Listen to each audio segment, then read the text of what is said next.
Over the past year and a bit, I've filmed plenty of transport-related videos, Hello, and welcome to Talking Planning. including plenty of bus reviews. But because the transport sector is so diverse, even after 100 plus videos, there are still plenty of vehicles that I'm left to try out. So today is my first Denning bus review, something which I've been wanting to do for ages.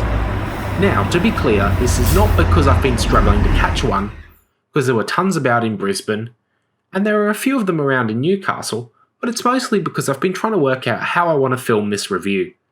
My first plan was to restructure the Transport Showdown theme and compare two Denning Phoenix low floors from two different operators, which is something I spent ages thinking about doing, but I've always had plenty of other priorities come up, so if you like the idea of that video, let me know down below.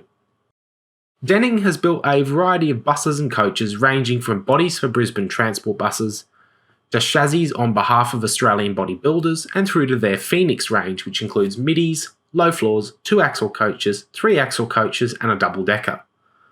Recently, Denning and Custom Coaches merged to form Custom Denning, and they introduced the Element, which is an all-electric city bus.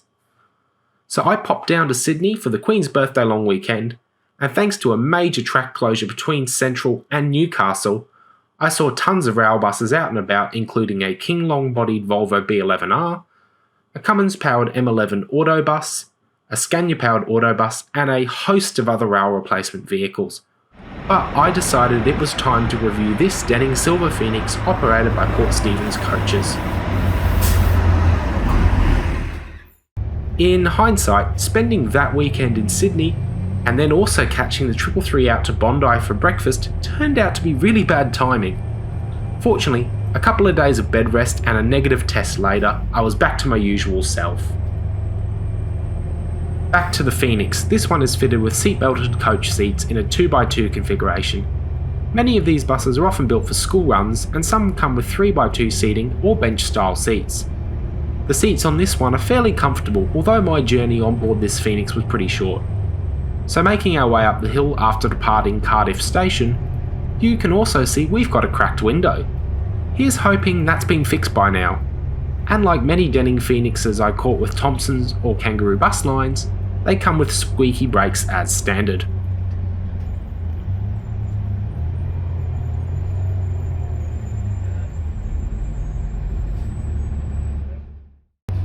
But as the sun shines through the window, you can see these seats are well sculpted, which means they should be comfortable for longer trips as well.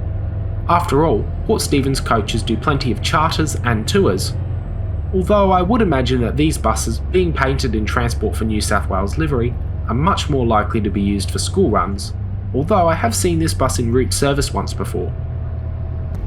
The sunshine that day was cracking, and of course so was that window across from me. Perhaps a protruding tree branch was the cause. I've actually been on a few buses where windows have broken whilst in transport over the years, so it's not that uncommon. As long as it can be fixed in a timely manner, all is well.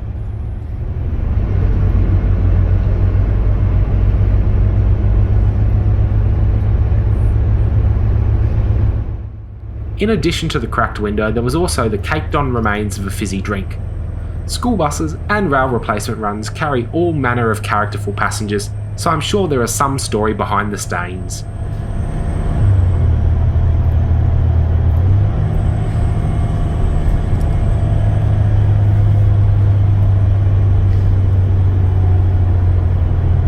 We also passed by a construction site for the Newcastle inner city bypass, which I'm interested to see what it's going to be like when it's done.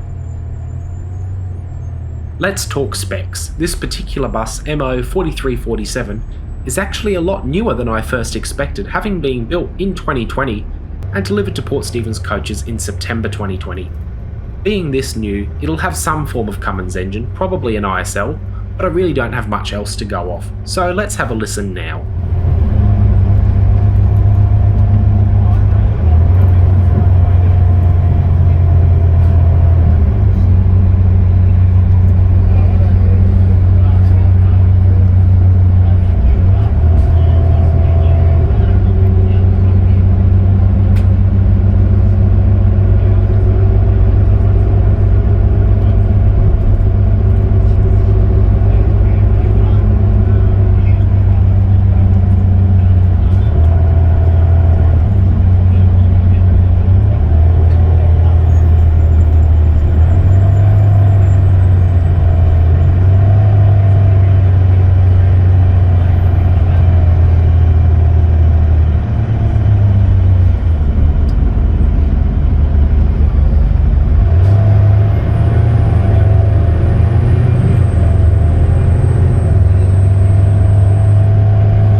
down the hill, we make our way into New Lambton, which is becoming quite a popular little suburb for cafes and restaurants.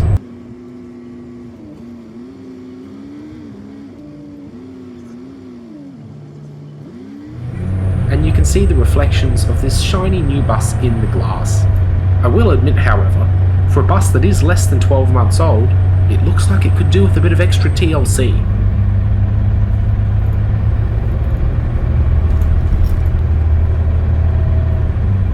So now on the outskirts of Broadmeadow, you can see the bulkhead at the front of the bus, which like many Denning Phoenix coaches includes a clock and an illuminated sign as a reminder to refrain from smoking, wear your seatbelt, and notify passengers whether the toilet's in use or not. This bus, of course, doesn't have one, so that was pretty redundant.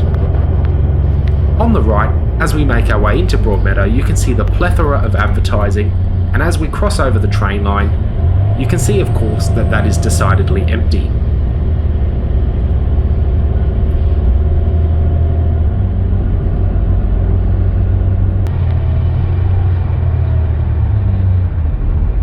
But for now, it's time to wind through the back streets of Broadmeadow as we head toward the station, which is where I finished my journey.